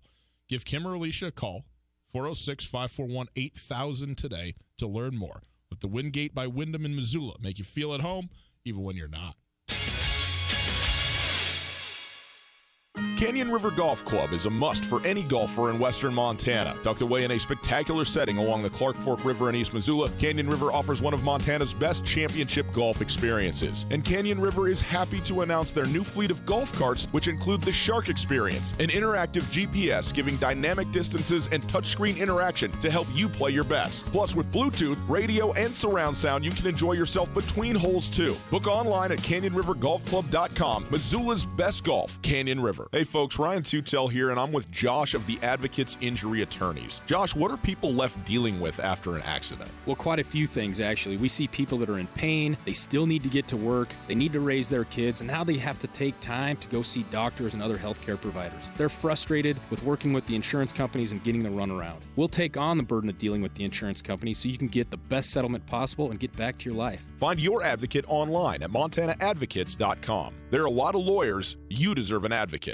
Florence Coffee Company believes in bringing you the best this summer with real fruit puree and our cool and refreshing drinks, like a Bellini soda made with real fruit puree and soda water, or a matcha bliss smoothie with the intensity of matcha green tea blended with a variety of fruit flavors like strawberry, mixed berry, peach, mango, or banana. Stop by any of our locations across western Montana for a refreshing summer drink today.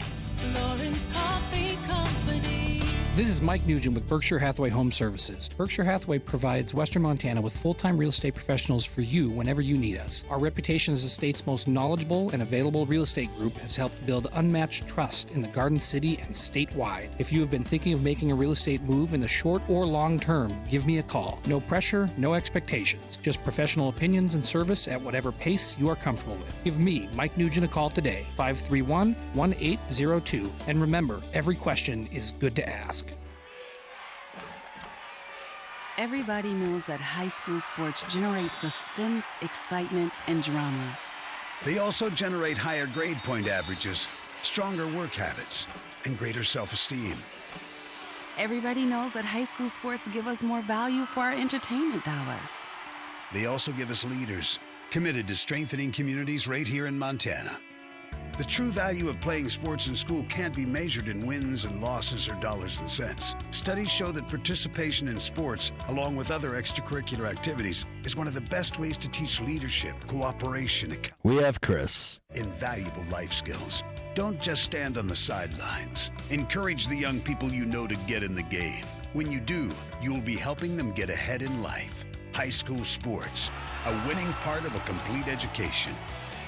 This message presented by the Montana High School Association and the Montana Interscholastic Athletic Administrators Association. Tutel and Nuanez. Listen to the podcast on the TuneIn Radio app or on iTunes, 1029ESPN.com.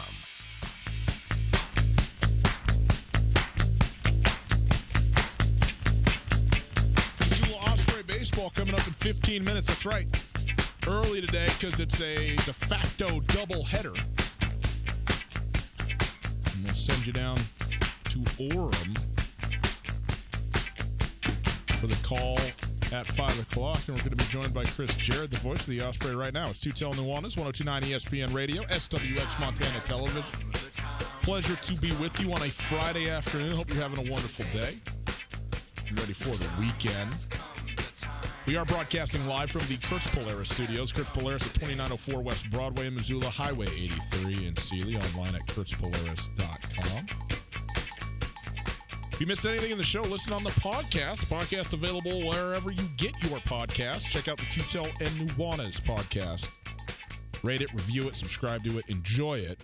Brought to us by the Wingate by Wyndham Hotels. We go now to the Rangich Brothers RV phone line, and we welcome in the aforementioned voice of the Osprey, Chris Jarrett. Chris, how are you, my man? Good to have you with us down there. Try to get ready finally for some baseball, right?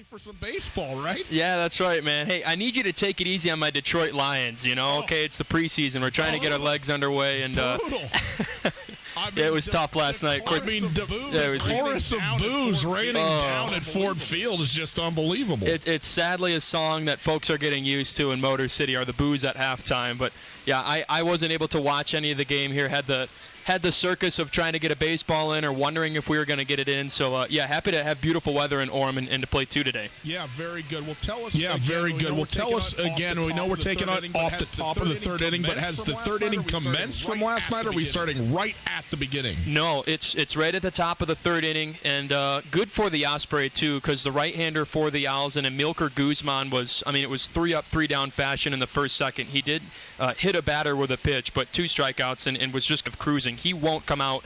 They burned him there last night, so we won't see him start this game. So no pitches were thrown in the top of the third inning, and we'll start out fresh there.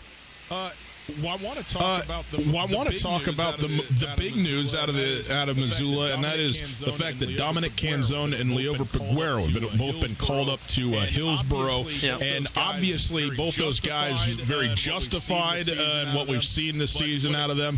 But as it pertains to the Osprey, I mean, those are clearly 2 of the best players. Leover Peguero, I think, certainly the best player, and that has to hurt at a certain level. A team that's now 6-3 in the second half and looking to make a run at the playoffs. Yeah, undoubtedly, Ryan. It's trying to be a mentality of a next guy up type thing, but it's tough. I mean, those are 2 really good bats that you had in your lineup, and Dom, a great guy, as was Leover Peguero, really nice guys, and Dom, my roommate, really starting to get in a groove with him and get to know those guys as well, and very happy for them that they're in this position with their careers where they're getting recognized with their talents, and going to Hillsboro. But it is tough, and it does kind of excite you to see who's going to kind of step up in this position where, like you mentioned, 6-3 currently in the second half, and feeling like you're one of the best teams, if not the best team in the North Division, trying to make a second half push here.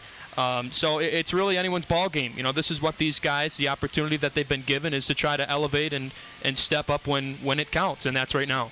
Well, sort of a unique situation in the Pioneer League where the halfway point of the season is so integral to what happens in the postseason. It's almost like 2 seasons happening back to back. But then the All-Star break is not actually at the halfway point. You're already 9 games in. So what effect do you think that this break has had or will have on this team now heading into really the stretch run of the second half? Well, I think it's great. I think it's great that these guys can kind of hit the pause button a little bit and recharge their batteries.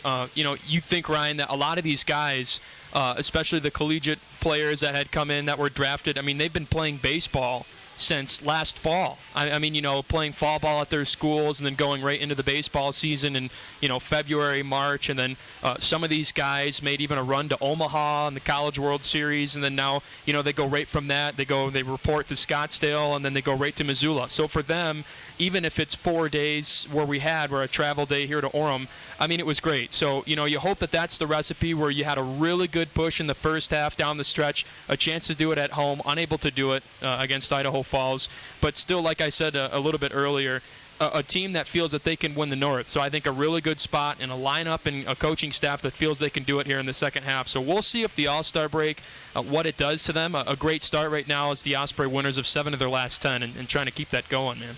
Well, when it comes to tonight and the doubleheader that they have to really kick off this second half now, what are we looking at? Obviously, with the weirdness of kind of a partial game already started and playing basically 2 games tonight, who's going to go first of all for the Osprey in terms of pitching, and then what are we looking at in terms of a matchup with Orem, who has had their struggles of late, 2-7 coming into this game? So we're going to have for the Osprey the right-hander Austin Pope, who's only for Missoula kind of featured in short inning starts. And for him, I think this is great. You start in the top of the third, a guy that his longest was his last in 3 innings back on August 3rd against Great Falls. That was in, of course, ironically enough, another doubleheader. 3 hits, no runs, no walks, 5 strikeouts. So trying to duplicate that here against an Orem lineup offensively, that they've got the home run leader in Jeremiah Jackson in the Pioneer League. Hit his 15th homer last night, and that was in the first 2 innings, and that's where we'll start, was with a 1-0 Orem lead.